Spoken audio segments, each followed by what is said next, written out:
Hello student, मैं आप ही का इंतजार कर रहा था। जी हाँ, क्योंकि आज मैं एक न्यू चैप्टर शुरू करने वाला हूं और उस चैप्टर का नाम है लॉज ऑफ मोशन, जिसमें हम न्यूटन्स लॉ पढ़ने वाले हैं। और इसने तो पूरे यूनिवर्स में तहलका मचा रखा है, तो क्यों न उस तहलका के बारे में कुछ हम भी जानकारी हासिल कर लें। इसके पहले हमने जो चैप्टर डील किया था वो था मोशन इन वन डायमेंशन, और उसमें हमने देखा था कि कोई बॉडी है जो स्ट्रेट पाथ पे मूव कर रहा है। लेकिन यहां हम पढ़ने वाले हैं क्या कि कोई बॉडी है वो स्ट्रेट पाथ पे मूव कर रहा है, तो क्यों, इसका क्या कारण है, क्वेश्चन मार्क है। क्यों क्यों कोई बॉडी एक स्ट्रेट पाथ पे मूव करेगा, इसका क्या रीजन है।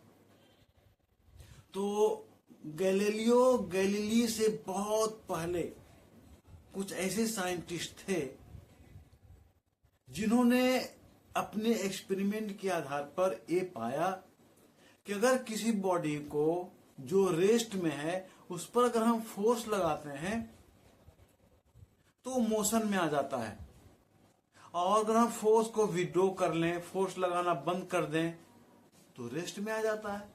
जैसे आप देखिए इस एक्टिविटी को, मैंने इस कॉपी पे फोर्स लगाया तो मूव कर रहा है, फोर्स लगाना बंद कर दिया तो रुक जा रहा है।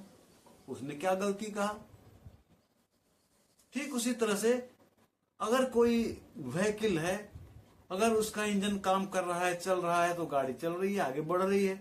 लेकिन जो ही इंजन को बंद कर देते हैं गाड़ी रुक जाती है। कोई बैलगाड़ी है, अगर बैल चल रहा है तो गाड़ी भी पीछे पीछे खींचते हुए जा रहा है। अगर बैल चलना बंद हो जाता है तो बुल्लो कार्ट भी बंद हो जाता है। ऐसा मानना था गैलीलियो गैलीली से पहले के साइंटिस्ट का, जैसे अरस्तु थे, अरस्तु सर के टाइम का था। गैलीलियो गैलीली ने इन स्टेटमेंट को वेरीफाई नहीं कर पाया, क्लियर नहीं कर पाया, और उन्होंने अपने एक्सपेरिमेंट के आधार पर क्या कहा कि अगर कोई बॉडी रेस्ट में है तो रेस्ट में रहेगा, ये बात तो सही है। लेकिन अगर किसी बॉडी पे हम फोर्स लगाते हैं तो बॉडी मोशन में आता है, लेकिन फोर्स लगाना जो ही बंद कर देते हैं, फोर्स लगाना विड्रॉ कर लेते हैं, तुरंत नहीं रुकता। जिसे आप देखिए, मैंने यहाँ एक बॉल को पुश किया है, वो जमीन पे लुढ़कते हुए जा रहा है। हमने फोर्स लगाना छोड़ दिया है, फिर भी बॉल लुढ़कते हुए जा रहा है, कुछ दूर जाके रुक गया। आप साइकिल चलाते हो या कोई व्हीकल जो रोड पर दौड़ती है, अगर हम अचानक इंजन को बंद कर दें तो क्या 1 सेंटीमीटर 1 मीटर भी वो आगे डिस्टेंस नहीं कवर करेगा? करता है, तुरंत नहीं रुकता है वो। हाँ, ब्रेक अगर हम लगा लें तो रुक जाएगा, लेकिन अगर कोई गाड़ी मूव कर रहा है रोड पे और हम इंजन को बंद कर दें तो कुछ दूर जाने के बाद वो रुकता है। इस अपने एक्सपेरिमेंट के आधार पर गैलीलियो गैलीली ने 2 पॉइंट को दिया। पहला, उन्होंने कहा कि कोई बॉडी अगर रेस्ट में है तो रेस्ट में रहेगा, और अगर कोई बॉडी मोशन में है तो मोशन में ही रहेगा जब तक कि कोई उस पर एक्सटर्नल फोर्स वर्क ना करे। तो जमीन पर अगर हम बॉल को लुढ़का दें और कोई एक्सटर्नल फोर्स वर्क ना करे तो बॉल जमीन पर लुढ़कता रहेगा। अब इस पर फोर्स लगाने वाला कौन है? तो 2 एजेंट है जो उस बॉल पे फोर्स लगाता है, जो बॉल जमीन पे लुढ़क रहा है। एक तो एयर का फ्रिक्शनल फोर्स, दूसरा बॉल जमीन पे लुढ़क रहा है तो जमीन और बॉल के सरफेस के बीच का फ्रिक्शनल फोर्स। अगर ये दोनों को हटा दी जाए तो बॉल हमेशा हमेशा के लिए मूव करता रहेगा। अगर आपको एक्सपीरियंस होगा, आप एक साइकिल का एग्जांपल लो। मान लो कोई पुराना साइकिल है, जंग लगा हुआ, आप उस पे पैडल घुमाओ, पैडल चलाओ, साइकिल कुछ दूर तक जाएगा, और जो ही वो पैडल घुमाना बंद कर देते हैं साइकिल कुछ दूर जाके रुक जाता है। लेकिन अब आप उसी साइकिल का ग्रीसिंग करवा दो, ग्रीस डलवा दीजिए, बॉल बेरिंग को सही करवा दीजिए, तेल डाल दीजिए, और जितना फोर्स आपने पहले कंडीशन में लगाया था उतना ही फोर्स इस बार भी उस पे लगा, उस साइकिल पे। आप क्या देखते हो कि पहले जितना दूर साइकिल गया था इस बार उससे ज्यादा दूर जाता है, और चलाने में भी हमें कंफर्टेबल फील होती है, महसूस होती है, हल्का चलता है। ये क्या प्रूफ करता है? ये प्रूफ करता है कि जो साइकिल था उसमें फ्रिक्शनल फोर्स हमने कम कर दिया तो ज्यादा दूर तक गया और हमें चलाने में भी हल्का महसूस हुआ।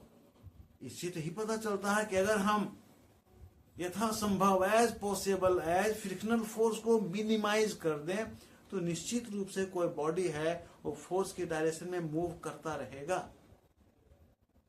यह स्टेटमेंट था गैलीलियो गैलीली सर का। एक बार मैं फिर रिपीट कर देता हूं। गैलीलियो गैलीली सर ने कहा कि कोई बॉडी रेस्ट में है तो रेस्ट में ही रहेगा, और कोई बॉडी अगर मोशन में है तो मोशन में रहेगा जब तक कि हम उस पर उसके मोशन के अगेंस्ट में फोर्स अप्लाई ना करें। इसी दो स्टेटमेंट को स्टडी किया किसने? आइजैक न्यूटन सर ने। और उन्होंने क्या किया? सेम इसी चीज को हम लोगों के बीच में परोस दिया। लेकिन उसने क्या किया? एक चालाकी कि पहले के जो साइंटिस्ट लोगों ने जो कहा था गैलीलियो गैलीली के पहले और गैलीलियो गैलीली सर ने जो कहा था, दोनों को उसने मर्ज कर दिया, मिला दिया। और उसने क्या कहा कि ये सही है कि किसी बॉडी पर अगर हम फोर्स लगाएंगे तो बॉडी मोशन में आता है, और अगर हम फोर्स को विड्रॉ कर लें तो बॉडी रुक जाता है। ये भी गलत नहीं है। और ये भी गलत नहीं है कि अगर किसी बॉडी पर हम फोर्स लगाते हैं तो बॉडी फोर्स के डायरेक्शन में मूव करती है, और जब हम फोर्स को विड्रॉ कर लेते हैं तो बॉडी तुरंत रुक जाती है। ऐसा नहीं है, कुछ दूर जाने के बाद रुकती है। बस यही दो पॉइंट आइजैक न्यूटन सर को रातों रात स्टार बना दिया। इससे हमें क्या मोटिवेशनल सेंटेंस मिलता है?